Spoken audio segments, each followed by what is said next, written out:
നിധുവിനെയും വിശാഖേട്ടനെയും കാണുന്നില്ല. ഏതാണ്ട് ഒരു 200 കിലോമീറ്റർ ബാക്ക് വെച്ചിട്ട് അവരെ മിസ്സായതാണ്.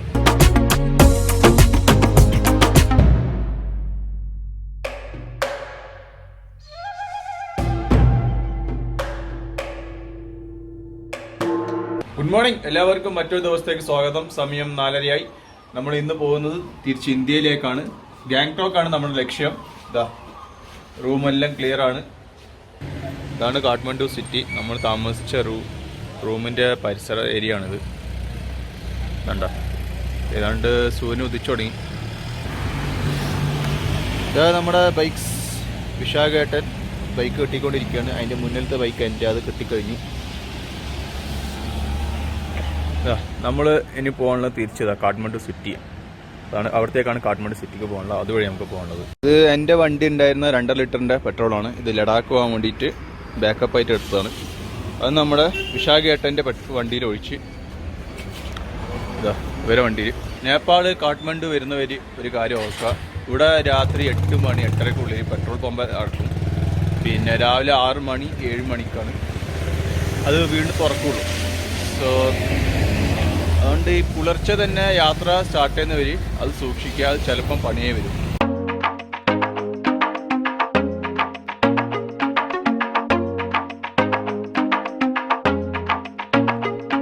അങ്ങനെ കാഠ്മണ്ഡുവിൽ നിന്നും ഒരു 30 കിലോമീറ്റർ മുന്നോട്ട് വന്ന് ചായക്ക് നിർത്തിയതാണ്. സൂര്യൻ ഉദിച്ച് വരുന്നേ ഉള്ളൂ. റോഡൊക്കെ സൂപ്പർ റോഡാണ്. ഇനി നമുക്ക് പോകാനുള്ളത് ഏതാണ്ട് 430 കിലോമീറ്റർ, 427 കിലോമീറ്റർ കൂടി പോയി കഴിഞ്ഞാൽ ഇന്ത്യ ബോർഡർ, ചക്കരവട്ട ബോർഡർ എത്തും. അവിടുന്ന് നേരെ ഗാങ്ടോക്ക്. സിലിഗുരി പിടിക്കൂല, നേരെ ഗാങ്ടോക്ക്. അങ്ങനെ ഇവിടുന്ന് ചായ കുടിച്ച് ഇതാണ് നമ്മൾ പോകേണ്ട റൂട്ട്. നേരെ സ്ട്രൈറ്റ് 426 കിലോമീറ്ററും കൂടി. ഇപ്പോൾ സമയം 6 മണിയായി. 3 മണിക്കോളെത്തണം. ഫുള്ളും കോടയാണ്, ഫുള്ളും മഞ്ഞ് മൂടി കിടക്കാറ് അല്ലേ. ഭയങ്കര കഴിവാട്ടോ റോഡ്. മൊത്തം ബെൻഡാണ് റോഡ്, കയറ്റം ഇറക്കമാണ്.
സമയം ഏതാണ്ട് 12:45. നിധുവിനെയും വിശാഖേട്ടനെയും കാണുന്നില്ല. ഏതാണ്ട് ഒരു 200 കിലോമീറ്റർ ബാക്ക് വെച്ചിട്ട് അവരെ മിസ്സായതാണ്. എൻ്റെ ഫോണിൽ മാത്രമേ GPS ഉള്ളൂ, നമ്മളാരും സിമ്മില്ല. ആ കഥ ഞാൻ പിന്നെ പറയാം. ഏതായാലും എനിക്കിപ്പോൾ ഇവിടുന്ന് ബോർഡറിലേക്ക് ഏതാണ്ട് 130-140 കിലോമീറ്റർ ഉള്ളൂ. വിശാഖേട്ടൻ്റെയും നിധുവിൻ്റെയും ഒരേ വരില്ല. കുറേ വെയിറ്റ് ചെയ്ത് നോക്കി. അവരെന്നെ ഓവർടേക്ക് ചെയ്ത് പോയതാണ്. പക്ഷേ പിന്നെ ഞാൻ കണ്ടിട്ടില്ല. റോഡ് വളരെ മോശമായിരുന്നു. കണ്ടല്ലേ, എൻ്റെ വണ്ടിക്ക് ബ്രേക്ക് ഇല്ലായിരുന്നു, ക്ലച്ചിന് ചെറിയ കംപ്ലയിൻ്റ് ആയിരുന്നു. അതുകൊണ്ട് ഞാൻ വളരെ സ്ലോയിലെ വണ്ടി ഓടിച്ചത്. വഴിയിൽ 1-2 ടോൾ ബൂത്ത് ഉണ്ടായിരുന്നു. അവരോട് ചോദിച്ചു, അവർ മുന്നോട്ട് പോയെന്നാണ് പറഞ്ഞത്. പക്ഷേ ഒരു ജംഗ്ഷൻ എത്തി കഴിഞ്ഞാൽ അവിടുന്ന് ലെഫ്റ്റ് തിരിയണമായിരുന്നു. പക്ഷേ അവർ അവിടുന്ന് എവിടെ പോയെന്ന് എനിക്കറിയില്ല. അവിടെ കുറേ ഞാൻ നോക്കി. അവിടുത്തെ പോലീസോട് ചോദിച്ചപ്പോൾ അവിടെ അങ്ങനെ വണ്ടി കണ്ടിട്ടാന്ന് അവർ പറഞ്ഞത്. പക്ഷേ ഞാൻ കുറച്ച് നേരം അവിടെ നിന്ന് ഒരു 15-20 മിനിറ്റ് നിന്ന് ഞാൻ മുന്നോട്ട് വന്നു. ഇത് നമ്മളെ എൻ്റെ ഇവിടുത്തെ നേപ്പാളിലെ ഫേവറേറ്റ് പ്രാൻ ചിപ്സ്, പിന്നെ തണുത്ത വെള്ളം. ഇതിൽ കാശില്ല ഭക്ഷണം കഴിക്കാൻ. ബൈക്ക് അവിടെ ഉണ്ട്. ഏതൊരു ഗ്രാമമാണ്, നല്ല ഭംഗിയുണ്ട് ഇവിടെ. ഭയങ്കര ചൂടാട്ടാ. ഒരു മധുരമാണ് പോയി കടയിൽ നിന്ന് വാങ്ങിയത്. ആ പറഞ്ഞ സാധനം കല്ല് പോലെ ഉണ്ട്. കഴിച്ചു നോക്കട്ടെ. നമ്മുടെ പുല്ലുമുട്ടായി തന്നെ, പക്ഷേ കുറച്ചും കൂടി ടേസ്റ്റ് ഉണ്ട്, കട്ടിയുണ്ട്. അവരൊന്ന് വെയിറ്റ് ചെയ്യുക അവിടെ പോയിട്ട്. ചിലപ്പോൾ ആ ബോർഡറിൽ എവിടെയെങ്കിലും ഇന്ത്യയിൽ കയറിയിട്ട് എവിടെയെങ്കിലും റൂം എടുത്തിട്ട് അവർ വെയിറ്റ് ചെയ്യും. കണ്ടിട്ടില്ലെങ്കിൽ ഗാങ്ടോക്ക്, നാഥുല പാസ്, അവിടുന്ന് ഭൂട്ടാൻ നേരെ താഴോട്ടേക്ക് ഇറങ്ങണം. ചെറുതായിട്ട് റിഫ്രഷ്മെൻ്റ് ഒക്കെ കഴിച്ചു. ഈ കടയിൽ നിന്നാണ് കഴിച്ചത്. മൊത്തം 60 റുപ്യയായി ഒരു വെള്ളം, ഈ തണുത്ത വെള്ളം, പിന്നെ ഒരു ചിപ്സും ഒരു മിഠായിക്കും 60 റുപ്യ. ഇനി 152 കിലോമീറ്റർ. മറ്റ് റൂട്ടുകളിൽ പോയി കഴിഞ്ഞാൽ ഇന്ത്യയിൽ നിന്നുള്ള വണ്ടികൾ നമുക്ക് കുറച്ചധികം കാണാൻ പറ്റും. പക്ഷേ ഇവിടെ വളരെ കുറവാണ്. വല്ലപ്പോഴൊക്കെ ഒരു ബീഹാർ രജിസ്ട്രേഷൻ വണ്ടി കണ്ടു. ഇടയ്ക്കൊരു ജാർഖണ്ഡ് രജിസ്ട്രേഷൻ വണ്ടി കണ്ടു. അതല്ലാതെ വേറെ വണ്ടികളൊന്നും ഇവിടില്ല. ഇന്ത്യയിൽ നിന്നുള്ള വണ്ടികൾ വളരെ കുറവാണ്. അപ്പുറത്തേക്ക് ബസ്സൊക്കെ ഇഷ്ടംപോലെ ഉണ്ടാവും. ഇന്ത്യ നേപ്പാൾ ബസ് ഉണ്ടാവും മറ്റേ ഏരിയയിലൊക്കെ. ഈ ഏരിയ ഇതിനൊന്നും കണ്ടിട്ടൊന്നുമില്ല. പക്ഷേ റോഡ് തിരക്കേടില്ല. ഉത്തരാഖണ്ഡിൽ നിന്ന് ഒരു 20 കിലോമീറ്റർ മുന്നോട്ട് വന്നു കഴിഞ്ഞാൽ, അതായത് നേപ്പാൾ ബോർഡറിൽ നിന്ന് 20 കിലോമീറ്റർ മുന്നോട്ട് വന്നു കഴിഞ്ഞാൽ നല്ല റോഡുകൾ കിട്ടും. മറ്റു റോഡിൽ നമ്മൾ സ്ട്രെയിറ്റ് ഒറ്റ പിടിച്ചാൽ 80-ലോ 100-ലോ പിടിച്ചാൽ അങ്ങനെ തന്നെ വെച്ചാൽ മതി. പിന്നെ അനക്കെ വേണ്ട. പക്ഷേ ഇവിടെ ഇങ്ങനെ ഇടയ്ക്കിടയ്ക്ക് ബ്രേക്ക് ഉണ്ട്. വണ്ടിയും കൂടുതലിവിടെ.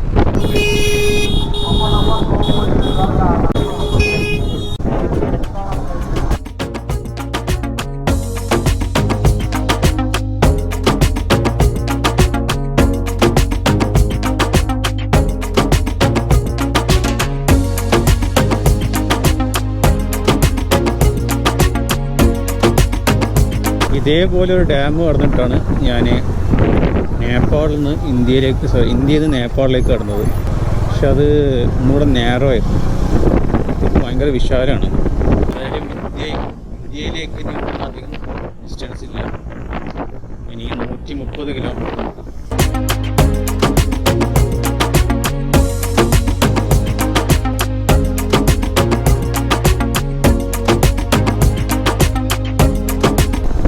ഡാമിൻ്റെ ചില ഷട്ടറൊക്കെ തുറന്നിട്ടുണ്ട്.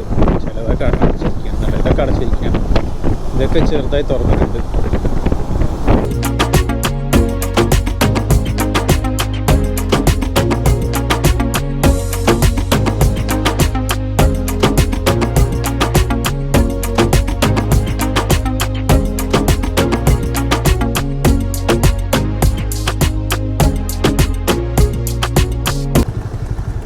കുട്ടികൾ ഊഞ്ഞാലാടുന്നു.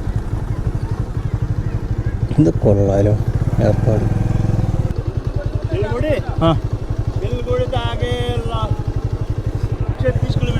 130.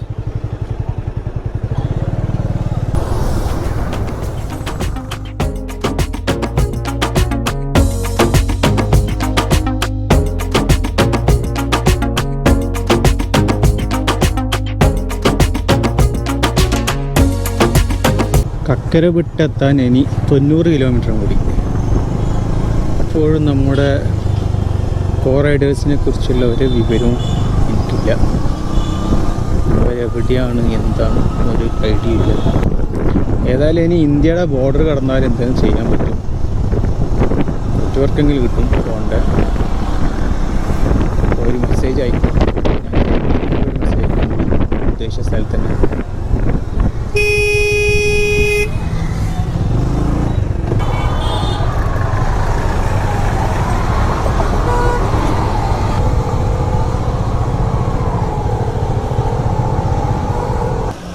सब दिखाता है इधर। हाँ सब दिखाता है 105.70 फुल टैंक। हाँ ഫുൾ ടാങ്ക് 105.70 900 അടിച്ച്.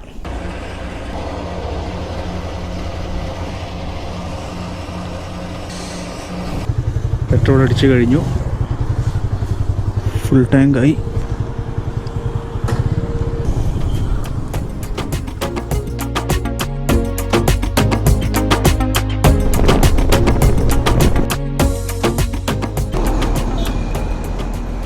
അങ്ങനെ ഞാൻ തിരിച്ച് ഇന്ത്യയിലെത്തി. 4 മണിക്ക് ഞാൻ കൃത്യം 4-4 ആകുമ്പോഴത്തേക്ക് ഇന്ത്യയിലേക്ക് കയറി.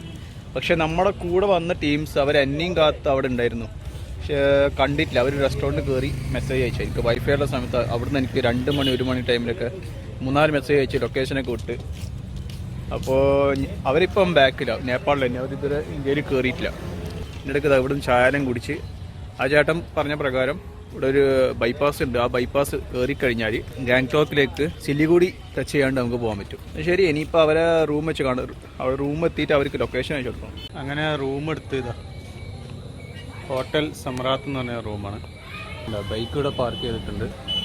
ബാക്കിലാണ് അത്. ആ കാണുന്നതാണ് ഏഷ്യൻ ഹൈവേ 2. ഞാൻ റൂം 1500 റുപ്യ കിട്ടിയ. മറ്റവന്മാർക്ക് മെസ്സേജ് അയച്ചിട്ടുണ്ട്, ലൊക്കേഷനൊക്കെ അയച്ചിട്ടുണ്ട്. അവരെനിക്ക് വാട്സാപ്പിൽ മെസ്സേജൊക്കെ ചെയ്തതാണ്.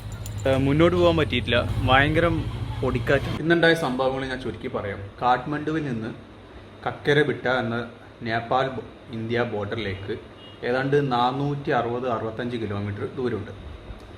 അതിൽ 160-170 കിലോമീറ്റർ ചുരമാണ്. ചുരം കയറ ഇറങ്ങുക. ഇടയ്ക്ക് മോശം റോഡുമാണ്, പിന്നെ ഭയങ്കര സ്ലിപ്പാണ്. ആ റോഡിൽ ഞാൻ ഇന്ന് ഒരു 3 ബസ് ആക്സിഡൻ്റ് ഉണ്ട്, ബൈക്ക് ആക്സിഡൻ്റ് അല്ലാണ്ട് കുറേ വേറെയും കണ്ടു. ഇന്ന് ഒരുപാട് ആക്സിഡൻറ്റ് അവിടെ തന്നെ ഉണ്ട്, എല്ലാണ്ടും ആക്സിഡൻറ്റ് കണ്ടു. ഒന്നാമത് വെച്ചാൽ റോഡ് നല്ല റോഡാണ്, പക്ഷേ ഭയങ്കര സ്ലിപ്പാണ്. പെട്ടെന്നാണ് ബെൻഡ് വരിക, പെട്ടെന്ന് റോഡിൻ്റെ വീതി കുറയുകയും ചെയ്യും. അവിടെ ആക്സിഡൻ്റ് ആവാൻ ചാൻസ് കൂടുതലാണ്. എൻ്റെ വണ്ടിക്ക് ബ്രേക്കിനും ക്ലച്ചിനും ചെറിയ പണികളുണ്ട്. ഞാൻ എന്ത് ചെയ്യും, വളരെ സ്ലോയിലാണ് വണ്ടി ഓടിച്ചത്. പക്ഷേ നമ്മുടെ വിശാഖേട്ടനും നിതുവും വളരെ സ്പീഡിൽ മുന്നോട്ട് പോയി. ഇവിടെ പ്രശ്നം വന്നത് നമ്മൾ തമ്മിൽ കണക്ഷൻ ഉണ്ടായിട്ടില്ല. നമ്മളാരും സിം എടുത്തിട്ടില്ല. സിം എടുക്കാൻ നമുക്ക് പ്ലാൻ ഉണ്ടായിരുന്നു, പക്ഷേ അത് ക്യാൻസലാക്കി. കാര്യം നമ്മൾ വിചാരിച്ചതിനെക്കാട്ടി പെട്ടെന്നായിരുന്നു നമ്മൾ കാഠ്മണ്ഡു എത്തിയതും പിന്നെ ലുംബിനി എത്തിയതും കാഠ്മണ്ഡു എത്തിയതൊക്കെ പെട്ടെന്നായിരുന്നു, വിചാരിച്ചതിന് പെട്ടെന്നായിരുന്നു. കാര്യം നമ്മളെല്ലാവരും ഫണ്ട് വളരെ കുറവായി, നമ്മുടെ കയ്യിൽ ബഡ്ജറ്റ് വളരെ കുറവായി നേപ്പാളിൽ. അതുകൊണ്ട് സിം എടുക്കുന്ന കാശ് നമ്മൾ ലാഭിച്ചു. പോയ എല്ലാ ഹോട്ടലിലും എല്ലാ റെസ്റ്റോറൻറ്റിലും നമുക്ക് ചെറുതായിക്കോട്ടെ വലുതായിക്കോട്ടെ വൈഫൈ കിട്ടിയിട്ട് നല്ല വൈഫൈ കിട്ടി. ഇൻ്റർനെറ്റ് കണക്ഷൻ ഒരു ബുദ്ധിമുട്ടില്ലാണ്ട് പോയി. അതുകൊണ്ട് സിമ്മിൻ്റെ കാര്യം ക്യാൻസൽ ചെയ്തു. നമ്മൾ ഈ വരുന്ന വഴിക്ക് ഒരു വലിയൊരു സിറ്റി ഉണ്ട്. സിറ്റിയുടെ പേര് എനിക്ക് ഓർമ്മയില്ല. ആ സിറ്റി നമുക്ക് ലെഫ്റ്റ് തിരിയണം. നമ്മുടെ ടീംസ് അവിടെ എന്നെയും കാത്തിരുന്നു, പക്ഷേ ഞാൻ അവരെ കണ്ടില്ല. അവരെനിക്കും വേണ്ടി 2 മണിക്കൂർ അവിടെ നിന്ന് പിന്നീട് ഏതാണ്ട് 15-20 കിലോമീറ്റർ ബാക്ക് പോയി എന്നെ തപ്പി കണ്ടില്ല. എന്നിട്ട് അവർ തിരിച്ച് കക്കര വിട്ട റൂട്ടിലേക്ക് കയറി. എനിക്ക് വോയിസ് മെസ്സേജ് അയച്ചു. അവിടുന്ന് അവർ ഭക്ഷണം കഴിക്കുന്ന ഹോട്ടലിൽ കയറി വൈഫൈ ഉപയോഗിച്ച് എനിക്ക് മെസ്സേജ് അയച്ചു. 1 മണിക്ക് അയച്ചു, 1:30 അയച്ചു, 2:30 അയച്ചു. അതുകൊണ്ട് ഹോട്ടലിൽ അവർ കുറേ നേരം വെയിറ്റ് ചെയ്തു. മൊത്തത്തിൽ 2-3 മണിക്കൂർ അങ്ങനെ പോയി. അങ്ങനെ അവരവിടെ നിന്ന്, പക്ഷേ ആ സമയം കൊണ്ട് അവിടെ നിൽക്കുന്ന സമയം കൊണ്ട് ഞാൻ നേപ്പാളിൻ്റെ ബോർഡർ, നേപ്പാൾ ഇന്ത്യ ബോർഡറിന് ഏതാണ്ട് ഒരു 50-60 കിലോമീറ്റർ ഡിഫറൻസ് ഞാൻ എത്തിക്കഴിഞ്ഞിരുന്നു. ഇപ്പോൾ സമയം ഏതാണ്ട് 8 മണിയായി. ഞാൻ 4 മണിക്ക് 4:15 ആകുമ്പോഴത്തേക്ക് ഇന്ത്യ എത്തി. വെസ്റ്റ് ബംഗാളിൽ കയറി ദർജീലിംഗിലാണ് റൂം എടുത്തേക്കുന്നത്. നമ്മുടെ ടീംസ് ഇതുവരെ ഇവിടെ എത്തിയിട്ടില്ല. മെസ്സേജ് അയച്ചിട്ടുണ്ട്, അവരെ ലൊക്കേഷൻ അയച്ചു കൊടുത്തിട്ടുണ്ട്. പക്ഷെ ഇതുവരെ ആയിട്ടും അവർ മെസ്സേജ് വായിച്ചിട്ടില്ല. നല്ല മഴയാണ് ആ നേപ്പാൾ ഭാഗത്തുണ്ടായത്. ഞാൻ ഇങ്ങോട്ട് വരുന്ന ഏതാണ്ട് ബോർഡർ എത്തുമ്പോഴേക്കും റോഡിൻ്റെ അവസ്ഥ ഇച്ചിരി മോശമാണ്. വേറെ നല്ല റോഡാണ്, പുതിയ റോഡാണ്. അതുകൊണ്ട് തന്നെ ഭയങ്കര സ്ലിപ്പാണ്. ഇന്ന് രാവിലത്തെ ചായയും ബിസ്ക്കറ്റിന് ശേഷം ഇടയ്ക്ക് ഞാൻ വെള്ളം പിന്നെ കുറച്ച് ചിപ്സും കഴിച്ചു. അതെല്ലാം വേറെ ഒന്നും കഴിച്ചിട്ടില്ല. പിന്നെ ഓംലെറ്റും ഇതും കഴിച്ചു. പിന്നെയുള്ള ഭക്ഷണമാണ് ഇന്ന് രാത്രിത്തേക്കുള്ള ഫുഡ് മിക്കവാറും തന്നെയായിരിക്കും. അങ്ങനെ നമ്മുടെ വിശാഖേട്ടൻ ഇത് ബാത്റൂമിൽ ഫ്രഷ് ആവുകയാണ്. 2 പേരും ഇവിടെ തിരിച്ചെത്തിയിട്ടുണ്ട്. ഞങ്ങള് നേപ്പാളിനോട് വരുന്ന വഴിക്ക് ഒരു 140 കിലോമീറ്റർ ആണ് ഇങ്ങോട്ട് ബോർഡറിലേക്ക്, ഇന്ത്യയുടെ ബോർഡറിലേക്ക്. 140 കിലോമീറ്റർ നമ്മൾ ഒറ്റ സ്ട്രെച്ചിന് പിടിക്കാന്ന് വിചാരിച്ച് പോകുന്ന പകുതി എത്തിയപ്പോൾ എൻ്റെ ബാഗിന്റെ ബഞ്ചിക്കോട് 440 ബഞ്ചിക്കോട് പൊട്ടി. അത് കെട്ടാന്നുള്ള ഗ്യാപ്പില് റാഷി പാസ് ചെയ്ത് പോയി. പക്ഷെ അവൻ ഞങ്ങളെ ശ്രദ്ധിച്ചില്ല തോന്നുന്നു. അപ്പം ഞങ്ങളെ വിചാരം അവൻ ബാക്കിലാന്ന് വിചാരിച്ച് ഞങ്ങൾ 2-3 മണിക്കൂർ വെയിറ്റ് ചെയ്ത് നിന്ന്. പിന്നെ അവൻ മിസ്സായി. പിന്നെ ഞങ്ങൾ കറങ്ങി തിരിഞ്ഞ് ഇവിടെ എത്തുമ്പോഴത്തേക്ക് ആള് റൂമൊക്കെ എടുത്തിട്ട് ഇവിടെ സെറ്റായിട്ടുണ്ടായിരുന്നു. പിന്നെ നിങ്ങൾക്ക് അവിടെ ഉണ്ടായ അനുഭവം റിവർ ക്രോസിങ് കാര്യങ്ങളൊക്കെ? അത് ഒന്നും പറയാനില്ല. ഒരു 5 കിലോമീറ്ററിന്റെ ഉള്ളിൽ പെരുമഴ, ഒരു മലവെള്ളപ്പാച്ചിലൊക്കെ, റോഡ് 2 സൈഡും ഫുള്ള് റിവർ ക്രോസ്, സെൻറ്ററിൽ പെട്ട അവസ്ഥയായിരുന്നു. പക്ഷെ മഴ നിന്ന് ഒരു 1.5-2 മണിക്കൂർ കഴിഞ്ഞപ്പോൾ അത് ഏകദേശം നോർമലായതിനു ശേഷം വണ്ടി എടുത്ത് അതിൽ കൂടെ. ഭയങ്കര റിസ്ക് ആയിരുന്നു, ഭയങ്കര എക്സ്പീരിയൻസ് ആയിരുന്നു അത്. എത്ര മണിക്കാ തിരിച്ചെത്തിയ നാട്ടില്? നാട്ടിലോ? ഇന്ത്യയിലേക്ക് എത്ര മണിക്ക് എത്തിയപ്പോ? ഇന്ത്യയിലേക്ക് എത്തിയുമ്പോഴത്തേക്ക് ഏകദേശം 8 മണിയൊക്കെ ഉണ്ടല്ലേ, 7-8 മണിയുണ്ട്. അപ്പോഴേക്കും ആശാൻ റൂമെടുത്ത് സെറ്റായി ഫുഡും കഴിച്ച് അവൻ ചായയും കുടിച്ച് പരിപാടിയൊക്കെ കണ്ടവൻ അങ്ങനെ കിടക്കണ്ടായിരുന്നു.